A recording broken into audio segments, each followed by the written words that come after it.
There we go. All right. Good afternoon, everybody, and welcome to the webinar on the Impact Grant from Hamilton County Resource. Thank you for taking some time out of your day to learn more about this grant.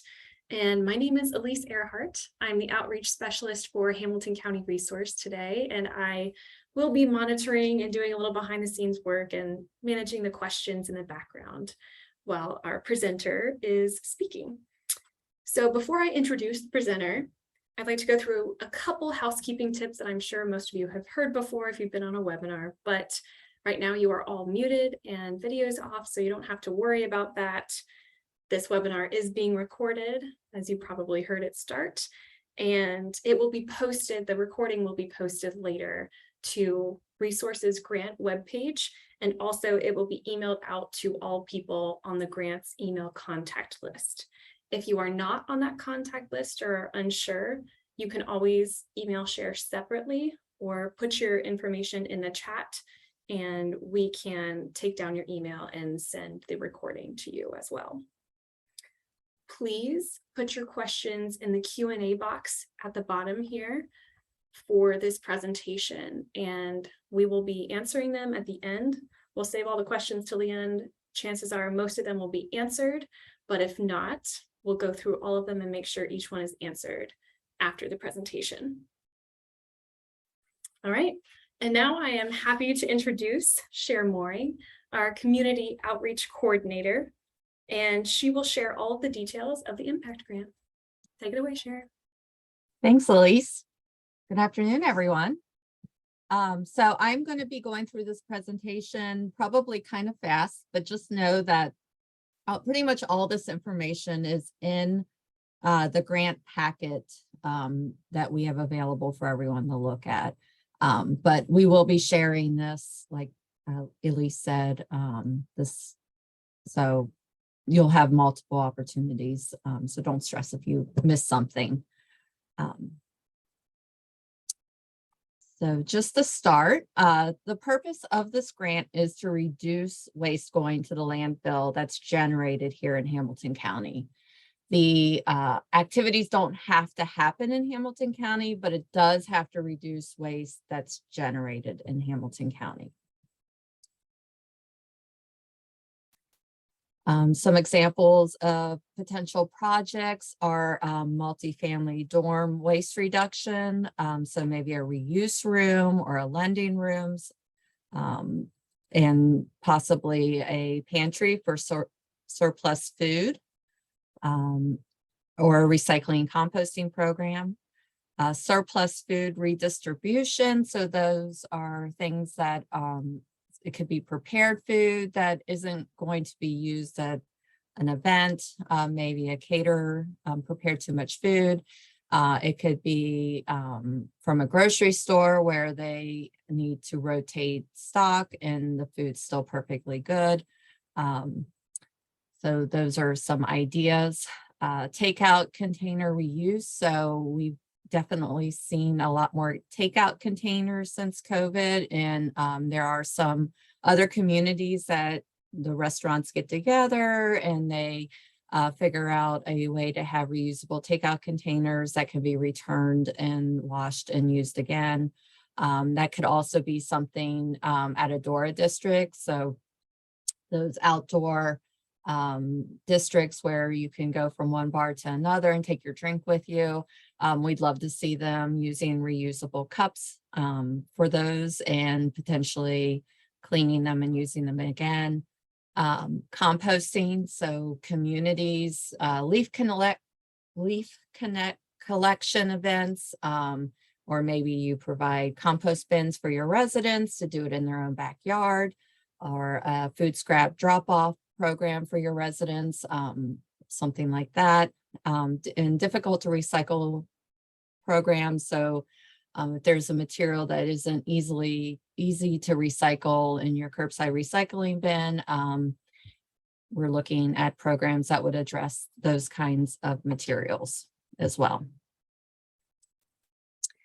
We do have some things we cannot pay for through this grant, entertainment, Existing collection services. So if you're already paying for recycling and composting, we won't come in and pay for this for 2 years. Existing personnel, so that's existing salaries. When we say that, we mean their current salary. We will consider funding additional duties to get a project up and running for this grant. So if it's a new project. And operational costs, we will consider operational costs, but not more than 50% of the grant request. So pretty much anyone can apply as long as you're a community, a school, a nonprofit organization, or a business. You do need to be part of an organization. So we have lots of different types of communities here in Hamilton County, townships, villages, cities.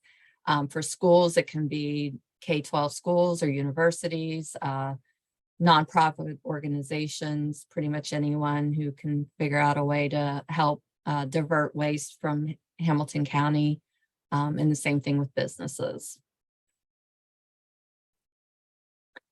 So we have $500,000 budgeted for this grant, and the limit per grant is $100,000.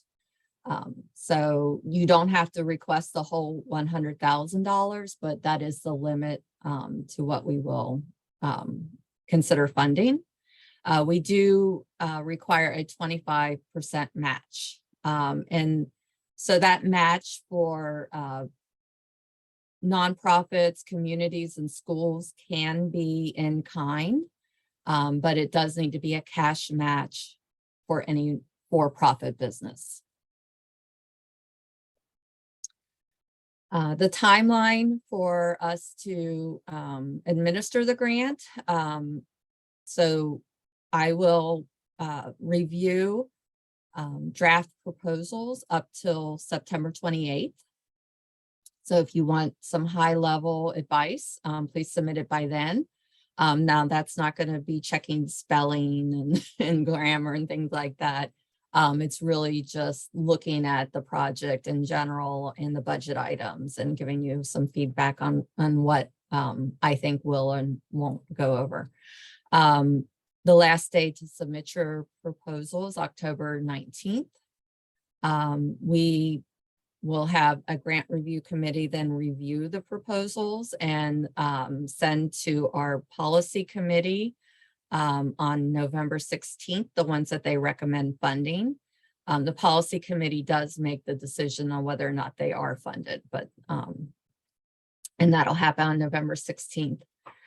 So then after that, we will work on getting the contracts together for the grant and out to the people who are approved to be signed, and then they have to come back here and be signed, and then they have to go to a Board of County Commissioners meeting. So sometimes it takes a couple weeks to get on that on their agenda to be approved and signed. Once they are assigned by all parties, the grant projects can start, but we don't have the money available in the budget until after the new year. So we will not be releasing any funds until probably mid-January of 2023. And the way we're releasing funds are the most likely, it will be in increments. So the plan is if it's an ongoing program that allows it, we will release 50% of the grant funds upfront. Once the organization spends 25% of that, or half of that, or 25 of all funds, they can submit a report and proof of spending to receive the next 25% of the grant funds, and then do that again. So at no time do you have less than 25% of the grant funds to work with. The third grant report with proof of spending will be due when all of your funds are expended, or after 2 years, whichever happens first. So you have up to 2 years to spend all the grant funds and have the project up and running. We will require a final report 1 year from when that third report is due, and that will give us a snapshot of what the program diverts in a year once fully funded. We realize that this has to be a little bit fluid, and we may, if there's like a large equipment purchase that requires more than 50% of the grant funds, we would release more upfront. But we will require some proof of spending within 60 days of the date that the check is issued. And reporting requirements will be adjusted accordingly, depending on that. And there is an exception if you are applying for multiple grants for the same project. We will not release any funds until we know that you have received the other grant.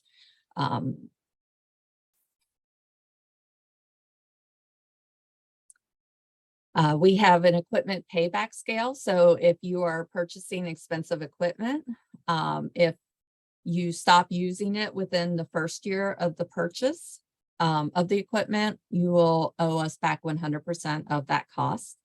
Within 2 years, if you stop using the equipment, you'll owe us back 80% of the cost. If you stop using it within 3 years, you'll owe us back 60%. Within 4 years, you'll owe us back 40%, and within 5 years, you will owe us back 20% of the cost of the equipment.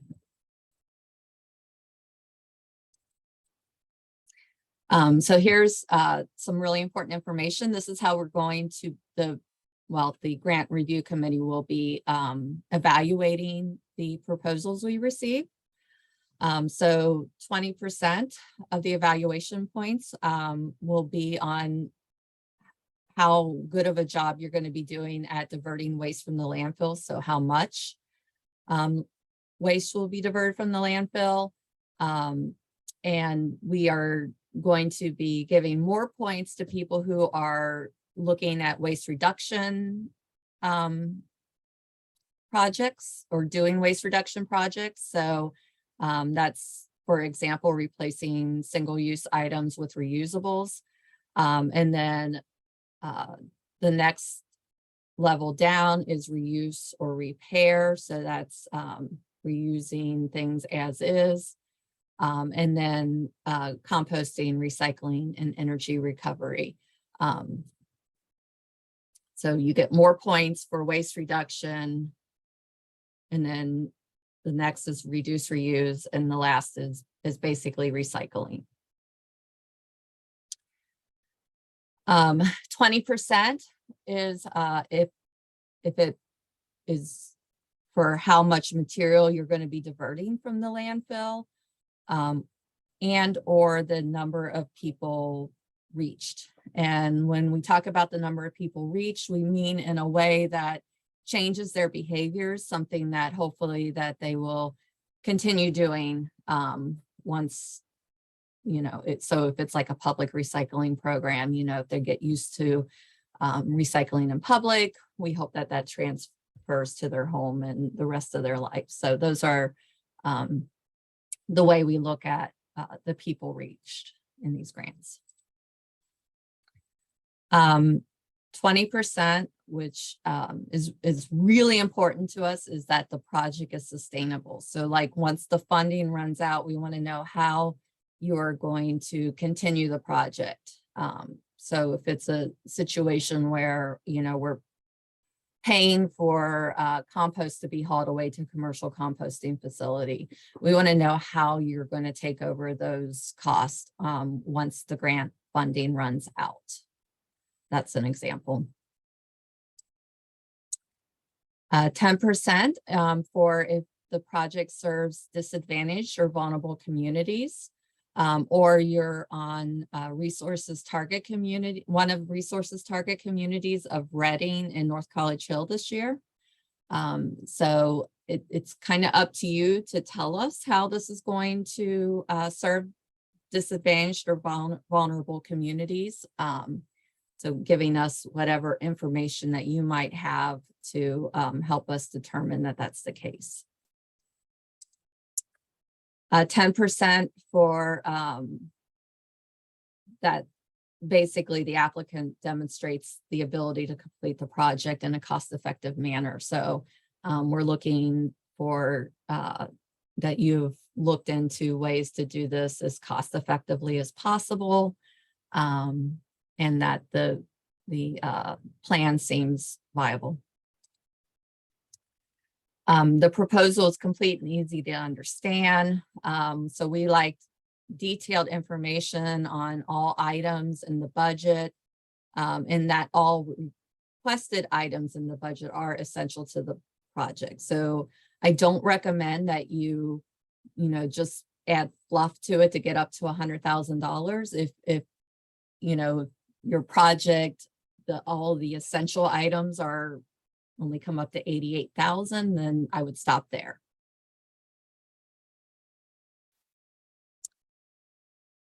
And then last but not least, that the evaluation that the applicant has, if you have received funds in the past from us, and I have Hamilton County Resource on here, but we were also formerly known as Hamilton County Solid Waste District and Hamilton County Recycling and Solid Waste Districts. We've had a few name changes through the years, so they all count. But we want to know if our previous experience was positive, like grant reports were submitted on time, the project was completed, things like that. If we have not had any experience with you, we automatically give you a good rating on this.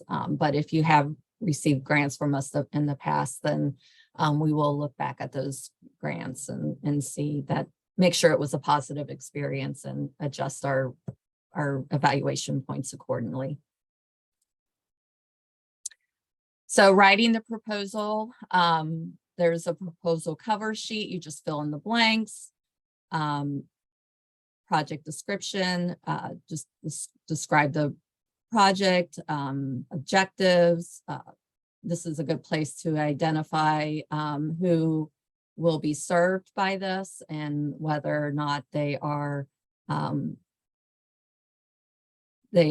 community that fits under one of our priorities. And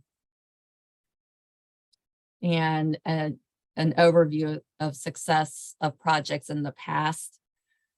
Project experience, so identify the key project managers and their credentials. And applicants are encouraged to submit one of the following documents. That's business model plan, experience handling similar projects, 3 to 5 years of profit and loss income statements, and reports, bank letter indicating sufficient funds for the project, or a line of credit, letter of credit or proof of cash reserves, and a business credit rating report. So there's some examples. So I would strongly suggest that if you can get your hands on any of this, that you include it in your grant proposal. We want to see that you have thought of a schedule or a timeline for when certain activities are going to happen, and major milestones. If you are applying for another grant also for the same project, just know that when I talked about our timeline of when funds would be released, we would not release any funds until we know whether or not you receive the other grant. So you'll want to adjust your timeline based on that. Project sustainability. So I would include any kind of plans for sustainably funding the project in the future. The budget. So we included a budget format that we would like you to follow. If you need this format separately so you can manipulate it to make it your own, email me, I can provide it to you, or you can just recreate it in an Excel file. but this is the way we want it to look. And that's so that our grant review committee can easily look at it. Also include any a budget narrative, which includes information like pictures of the equipment, brand names, price quotes, personnel costs. For them, you want to include what their job description is, their employee requirements, the expected hours, salary. The more information you can provide in this, the better. We really would like you to try to get quotes that are going to be sufficient for, a few months, because, the way prices change, we cannot give you more money if the price goes up for something. So definitely take that into consideration.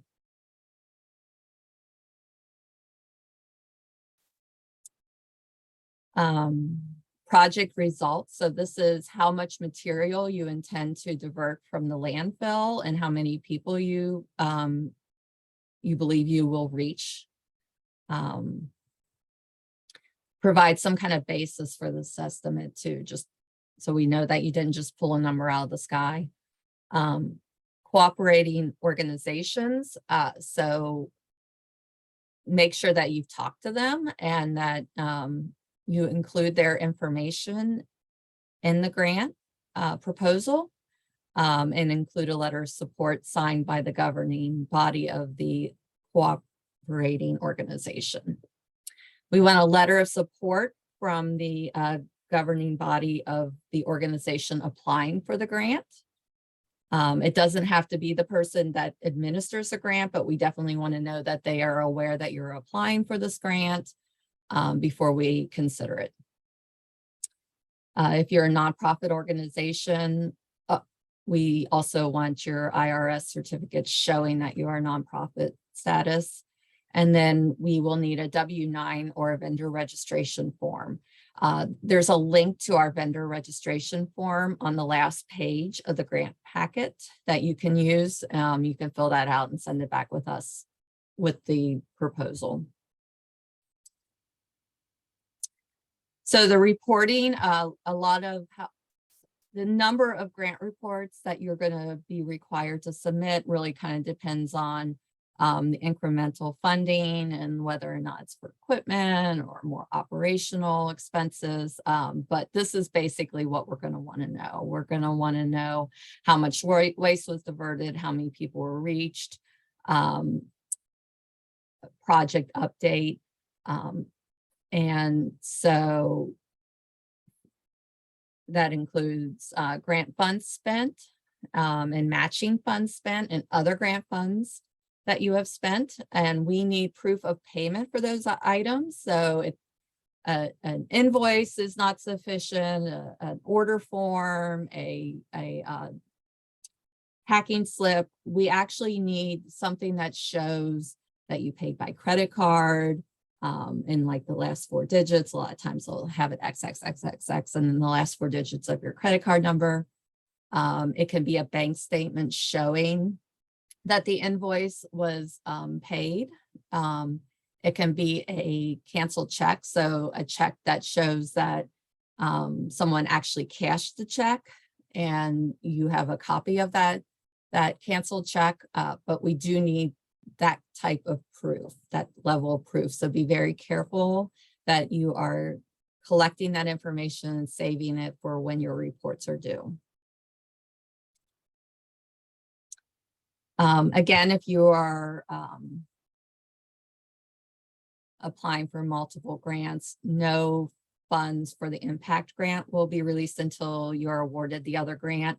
I strongly encourage you to talk to the other grant administrators prior to applying to make sure it is even allowed, and what their requirements are as far as that's concerned.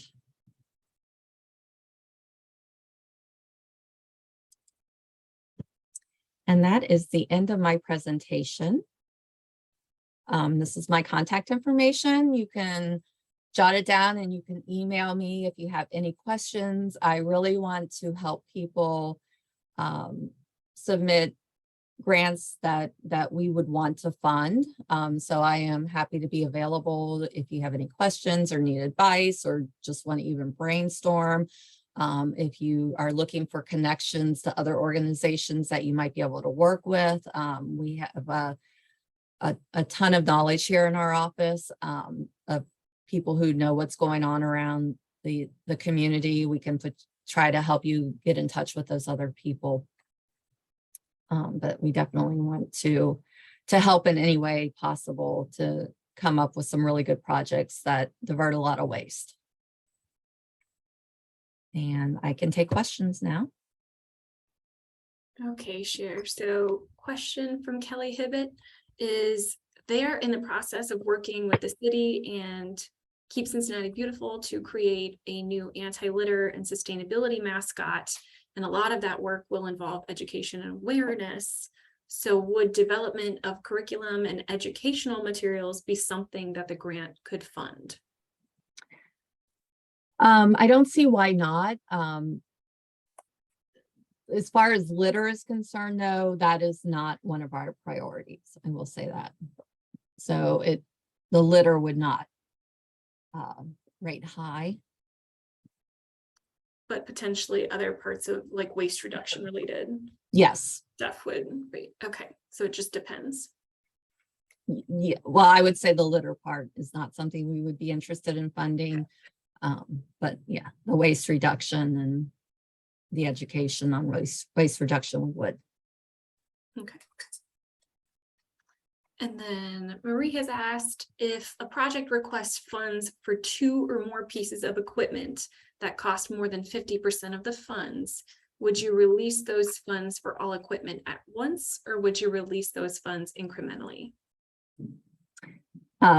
We would probably release them at once. And then let me see if I have any feedback from anyone.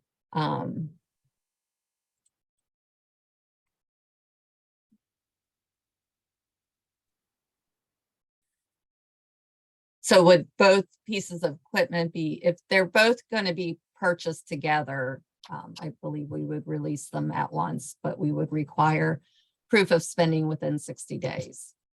Okay. And then another question from Kelly is, will there be a similar grant available next year? I don't think so. We have another grant program. We have an innovation grant program that has a $10,000 max to it. There is no due date for that grant. And we do plan on having that again next year. But as far as this grant is concerned, we are actually using some carryover money in our budget to fund it. So I don't believe we will have that available again next year, but there's, who knows, check back with us often. Okay, got it. And that's all the questions right now. Oh, here we go. Colleen said, if we used funds to purchase a box truck to pick up styrofoam and other items in bulk, could some of the operational funding portion go to pay for the increased insurance cost, fuel, and maintenance of that truck? So all the grant funding needs to be spent within the first 2 years. And those kind of expenses may be a red flag on how sustainable the project is. So I would say that, you would only get 2 years worth of paying for those type of things. And it may, like I said, it may be a red flag. We may be concerned that you don't have funding to continue that afterwards. So I would definitely make a real good case for how you will fund it once grant funding runs out, if you do include that in the proposal. Okay. Ellen has asked, if purchasing reusable takeout ware or cups for a profit business, would the business require a cash match? Yes. Yes. All right. And Kara has asked, can you provide an example of a project that involves a difficult to recycle program? And what would the budget look like? So maybe a type of plastic that you could not recycle in your curbside recycling container. And as far as what the budget looks like, what you would want to do is make sure that a product like that, that once you got the project up and running, that somehow it is sustainable, that somehow maybe whoever you sell the plastic to pays you for it. And so once you have the equipment and you have the process up and running, that that it will pay for itself to continue it. I don't know if that answers your question as far as what the budget would look like. You would just include the equipment and the materials and the things you need to get that project up and running, and then how it can be sustainable in the long run. Okay. If that doesn't answer your question, please reach out to me and try to talk through it. All right. Ooh, we have a lot more coming in. Okay. So Vivian is seeking to apply this grant to Food for the Soul, which is a branch ministry of the Community of the Transfiguration. It has only been operating for 2 years and is currently fully funded by the community, but with its own budget.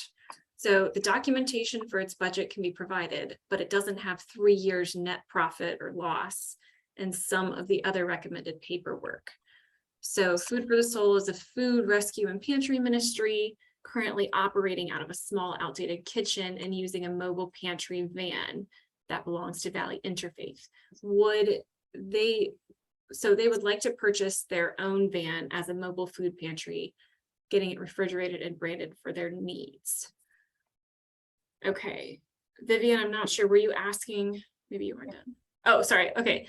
Your question is the van, outfitting it and the branding wrapping.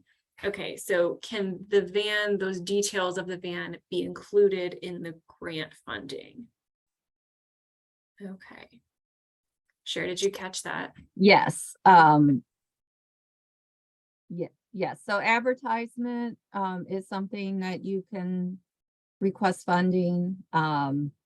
Equipment like the van or the other equipment you need are all acceptable as far as. Okay. Yeah, I would say yes. I don't see why not. Okay, and what kind of documentation would you suggest to show that it's sustainable or part of an organization looking to reduce that waste? So we want to know, how. So are there any documents that you would recommend adding to kind of boost that application? So if you have a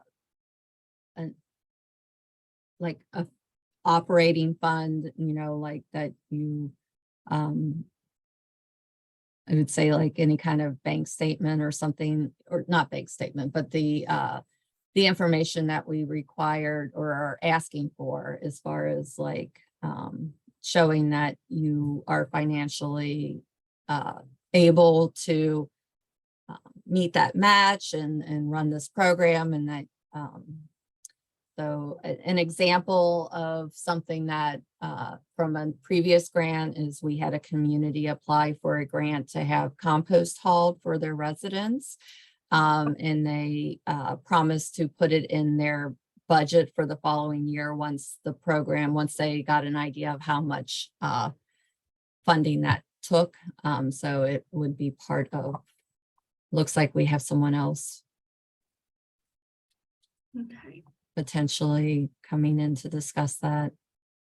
I just added Michelle because I saw that she said that 2 years would be fine. Okay. So Michelle, if you ever have anything to add, you should be able to now. Okay, can you hear me? Yes. Okay. Yeah, I think you answered it great, Sherry. I don't really have anything else. I originally said that the 2 years, if you don't have more than 2 years, I think that the 2 years is sufficient. Was there something specific you wanted me to address, Sharon? Oh, no, I just saw that you came in and Sorry, that But- was yeah, me who the- added her in case Yeah. there was extra. yeah. Yeah, the 2 years of documentation is, those are just suggestions. We know not every organization has that information. Maybe you haven't been around that long. But we strongly encourage you to send in information about your financial security at all possible. And Maria is asking, can insurance, gasoline, and other ongoing expenses be used as part of the 25% match if requesting funds for vehicle or equipment? Yes. Okay.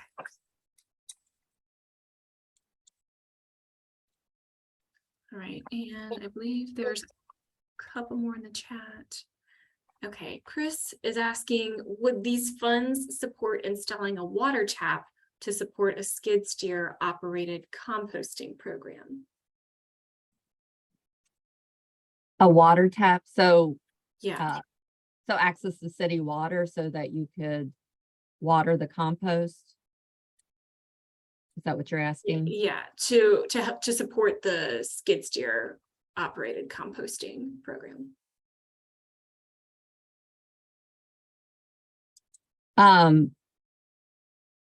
So if you're asking if the grant can potentially pay for you to install water at the site to help with your composting program, then the answer would be yes.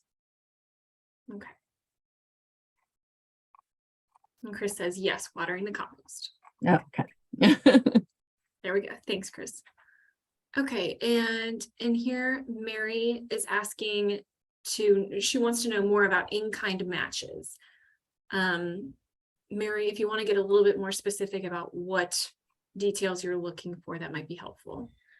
So I can give you some examples, or an example, my classic example of like a community compost site.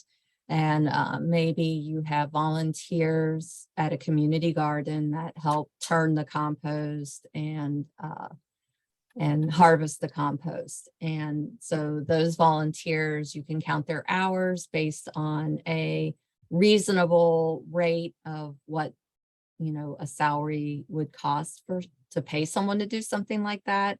And that could be part of an in-kind match. Maybe you have a Boy Scout or Girl Scout group that wants to build the compost bins. You can keep track of their hours that it took them to build it. What maybe you use reclaimed materials. You can keep track of what those materials would cost if you had to buy them new. That could be part of an in-kind match. So those are some examples. And if you're wondering, feel free to reach out to me and I can talk to you about what you have in mind. Okay. So Mary says, if we pay young people for our job training program okay, let me read that again. If we pay young people for our job training program who manage compost, would that count? Yes. Okay. That wouldn't really be in kind though, I don't think, if you're paying them. Okay. Be more of a cash match, which is fine too. We will accept cash matches from nonprofits, and any time that the more match you provide, the better usually the grant review committee likes the projects. So we like to see that you have skin in the game. Okay. And as of now, okay. Oh, and Mary's just clarifying the Talbert House pays the young people. Okay. Ooh, that's a good question. Michelle, do you have a? So it's not the organization providing it, it's someone else.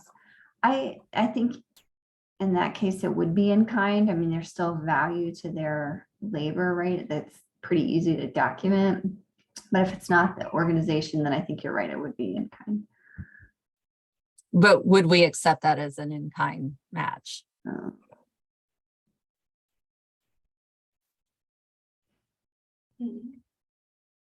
I think so. I think if they are committed to be a partner organization and they're contributing to it, it seems like that would be acceptable to me. So I would say yes. Okay. All right. And yes, if you have any other questions after this or something wasn't fully answered, please email Cher and she can help with that or direct you to somebody who might be even more helpful. Okay, Marie is asking, all grant funds need to be spent within first 2 years, but do all matching funds need to be spent within the first 2 years? Yes. The project needs to be completely up and running within 2 years. Okay, got it.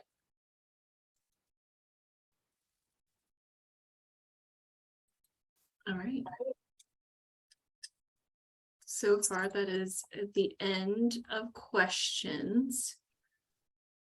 Does anybody have other questions? If not, feel free to ask them later, but this is your last chance on the webinar. Okay. All right. Well, thank you everyone for coming out. And like I said, I really want to help people write proposals that we can and want to fund. And I don't want you to waste your time if it's not something we would be likely to fund. So never hesitate to reach out to me. It's my job and I'm happy to help.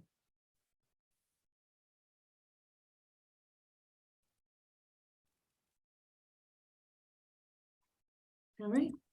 Thank you everyone for joining and taking your time again. And I hope all the questions were answered. And if not, you know where to find Cher. Have a great day, everybody.